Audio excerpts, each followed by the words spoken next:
Hello everyone, आज हम लोग पढ़ेंगे class third English lesson a little fish story. So let's start the lesson. There are a great many million fish in the seas, but this story is about just one of them and a very small one at that. जैसे कि आप लोग जानते हो कि समुद्र में बहुत सारी मछलियाँ होती हैं, मतलब लाख 10 लाख और पता नहीं बहुत सारी. ठीक है, लेकिन हम लोग इस लेसन में उन 10 लाखों और लाखों मछलियों में से सिर्फ एक मछली के बारे में पढ़ेंगे जो एक छोटी सी मछली थी. ठीक है, मिलियन मतलब होता है 10 लाख. ठीक है, और सीज मतलब तो आप जानते हो समुद्र होता है. Now this little fish had everything in the seas to make him contented, but he was not happy.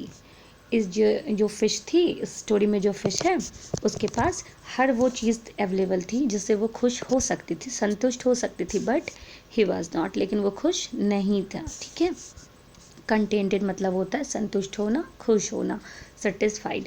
But he was not happy, लेकिन वो बिल्कुल भी खुश नहीं था. You will laugh when I tell you why was not. तुम लोग को हंसी आएगी, तुम लोग हंसोगे जब तुम ये जानोगे कि वो खुश क्यों नहीं था. He was unhappy because he was so very small. वो खुश इसलिए नहीं था क्योंकि वो बहुत ही छोटा था. He was very small. It is very hard to be such a little mite of a fish, he would say over and over again. वो हमेशा ये कहा करता था कि ये बहुत मुश्किल होता है छोटी सी फ़िश बन के सर्वाइव करना, है ना. उसे खुशी नहीं होती थी, उसे बहुत बुरा लगता था. उसे लगता था कि वो भी और बड़ी मछलियों की तरफ बड़ा होता तो खूब सारी मस्ती करता.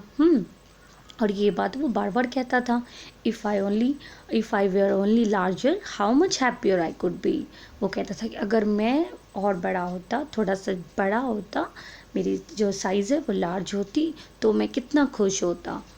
And he said it so many times that I think he believed it. और वो इतनी बार ये बात कहता था जैसे कि मुझे भी अब इन सब बातों पे यकीन होने लगा था. One day he was swimming along with the rest of his school and thinking no doubt how much more the larger fish had to be thankful for than he, when suddenly with no warning they found themselves in the messes of a great need. एक दिन की बात होती है, जितनी मछलियाँ थी सबके सब अपनी ग्रुप में, अपने झुंड में स्विमिंग कर रही थी समुद्र में. स्विमिंग मतलब होता है तैरना. अचानक क्या होता है, बड़ी मछलियाँ भी थी और छोटी मछलियाँ भी थी. ठीक है, how much more the larger fish had to be thankful for than he, when suddenly with no warning they found themselves in the meshes of a great net. अब अचानक क्या हुआ, बिना किसी वार्निंग के, बिना किसी चेतावनी के एक बहुत बड़ा सा नेट आता है समुद्र में. ठीक है, और फिर क्या होता है कि ये लोग हड़बड़ा जाती हैं. There was much floundering and splashing as the net was drawn up out of the water into the sunlight, and just as its hull was being emptied into the boat, the smallest fish in the school wriggled through the mesh and slipped back into the cool clear water. फिर क्या होता है कि बिना warning के एक net आती है समुद्र में, और जितनी सारी मछलियाँ थी ना, बड़ी बड़ी मछलियाँ, सबकी सब मछलियाँ उस नेट में फंस जाती हैं. और उसके बाद नेट में शुरू होता है खुद को बचाने की कोशिश करना, फ्लॉन्डरिंग और स्प्लैशिंग. ठीक है, वो जितनी मछलियाँ थी वो लोग कोशिश कर रही थी, ट्राई कर रही थी, छटपटा रही थी, अपने आप को बचाने की कोशिश में लगी हुई थी. ठीक है, और क्या होता है, जैसे वो नेट होता है ना, नेट में जितनी मछलियाँ सब कैद हो जाती हैं, पकड़ा जाती हैं, फिर वो जो फिशरमैन होते हैं वो नेट को ऊपर खींच कर अपने बोट में उसे खाली करते हैं मछलियाँ. तो hall was being emptied into the boat. तो वो हॉल मतलब होता है प्राप्त वस्तु, है ना. The smallest fish in the school wriggle through the mesh and slipped back into the cool clear water. फिर क्या होता है कि बड़ी बड़ी मछलियाँ जितनी भी थी सबकी सब उसमें छटपटा रही थी, अपने आप को बचाने की कोशिश कर रही थी, बट वो लोग नहीं कर पा रहे थे क्योंकि वो लोग बहुत लार्ज साइज थे. उनकी जो साइज़ थी वो बहुत बड़ी थी. तभी क्या होता है, ये छोटी सी जो मछली होती है ये अपने आप को छुड़ाने की कोशिश करती है उन सारी मछलियों के बीच में से, और वो स्लिप कर जाती है उस नेट से, वो छूट जाती है, निकल कर वो पानी में आ जाती है. How good it felt. अब उसे लग रहा था कि कितना सुकून मिल रहा था.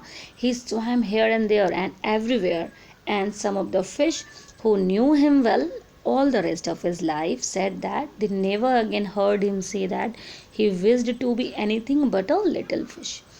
क्या होता है कि उसके बाद वो खुशी से वो जो छोटी सी मछली थी वो इधर उधर घूमती है ना, बहुत ही ज़्यादा वो रिलैक्स फील कर रही होती कि वो आज उस जाल से बच गई, उस नेट से बच गई, है ना। उसके बाद उस फिश को जितने भी फिश जितनी थी उस समुद्र में जो जानते थे, फिर उन्होंने कभी नहीं सुना ये कहते हुए कि काश मैं बड़ी मछली होती, काश मैं बड़ी होती, काश मेरी साइज़ बड़ी होती, ठीक है।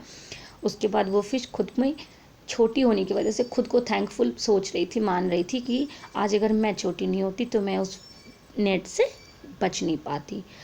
तो समरी यही है कि फ़िश होती है और उसे अपने छोटे साइज़ से बहुत प्रॉब्लम होती है, वो सबको यही कहती रहती है कि काश मैं बड़ी होती, काश मेरी साइज़ बड़ी होती, है ना। और एक दिन एक नेट आता है समुद्र में और सारी मछलियाँ उसमें फंस जाती हैं, लेकिन ये बच जाती है क्योंकि इसकी साइज़ बहुत छोटी थी, तो वो उस नेट से स्लिप कर जाती है और खुद को बचा हुआ महसूस करती है, सुरक्षित महसूस करती है। और उसके बाद उसे ये रियलाइज़ होता है कि जो भी मुझे मिला है मैं इसी में खुश रह सकती हूँ, मुझे इसी में खुशी मिलनी चाहिए, और वो संतुष्ट फील करती है उसके बाद जब वो फिर से बच जाती है, ठीक है।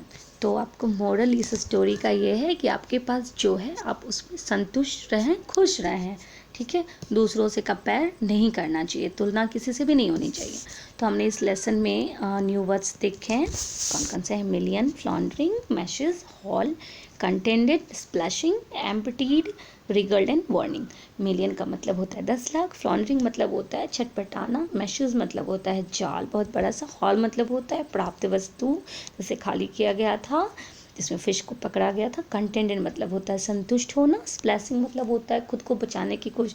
नहीं, आप पानी में जब आप हाथ देते हो तो जो छपाक छपाक की आवाज़ आती है। एम्प्टीड मतलब होता है खाली करना, रिगल्ड मतलब होता है छुटकारा मिलना, एंड वार्निंग मतलब होता है चेतावनी। तो हम लोग इसके क्वेश्चन आंसर्स अगले वीडियो में देखेंगे। तब तक आपको ये न्यू वर्ड्स रिमेंबर करने हैं और इस लेसन को रीड करना है। तब तक के लिए बाय बाय।